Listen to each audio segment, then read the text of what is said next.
আমাদের যে অন্তর্বর্তীকালীন সরকার প্রধান ডক্টর মোহাম্মদ ইউনূস তিনি সংযুক্ত আরব আমিরাতের রাষ্ট্রপ্রধানের সাথে সাক্ষাৎ করেন এবং তাকে অনুরোধ করেন এই ৫৭ জন বাংলাদেশি সহ যারা আন্দোলন করেছিল প্রবাসে তাদেরকে মার্সি করে দেওয়ার জন্য, মার্জনা করে দেওয়ার জন্য।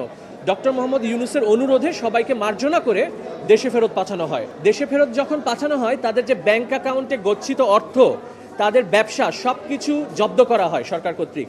পরবর্তীতে তারা বাংলাদেশ সরকারের সাথে তারা আবেদন করে যে তারা যেহেতু ক্ষতিগ্রস্ত হয়েছে এই আন্দোলনে শরিক হওয়ার জন্য, তাদেরকে পুনর্বাসন এবং ক্ষতিপূরণের জন্য। এর প্রেক্ষিতে আপনার প্রবাসী কল্যাণ মন্ত্রণালয় অধীনে একটি বিশেষ কমিটি করা হয়, যেখানে ৪ জন উপদেষ্টা ছিলেন। এই উপদেষ্টা কমিটির কাজ ছিল একটি ক্ষতিপূরণ তাদেরকে কেন দেওয়া হবে না এই মর্মে একটি রিপোর্ট প্রদান করা, কিন্তু অদ্যাবধি কোনো ব্যবস্থা গ্রহণ করা হয়নি।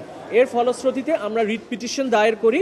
প্রথমে একটি ডিমান্ড অফ জাস্টিস নোটিশ পাঠিয়েছিলাম, তারপরও আমরা ক্ষতিপূরণ পাইনি বলে রিট পিটিশন দায়ের করি। এই রিটে আজকে শুনানি শেষে মহামান্য হাইকোর্টের একটি বেঞ্চ রুল দিয়েছে যে জুলাই আগস্ট ২০২৪-এ প্রবাসে বাংলাদেশিরা যারা অংশগ্রহণ করেছিলেন আন্দোলনে এবং যাদেরকে দেশে ফেরত পাঠানো হয়েছে, ক্ষতিগ্রস্ত হয়েছে, তাদেরকে প্রত্যেককে ২৫ লক্ষ টাকা করে কেন ক্ষতিপূরণ দেওয়া হবে না এই মর্মে রুল দিয়েছেন।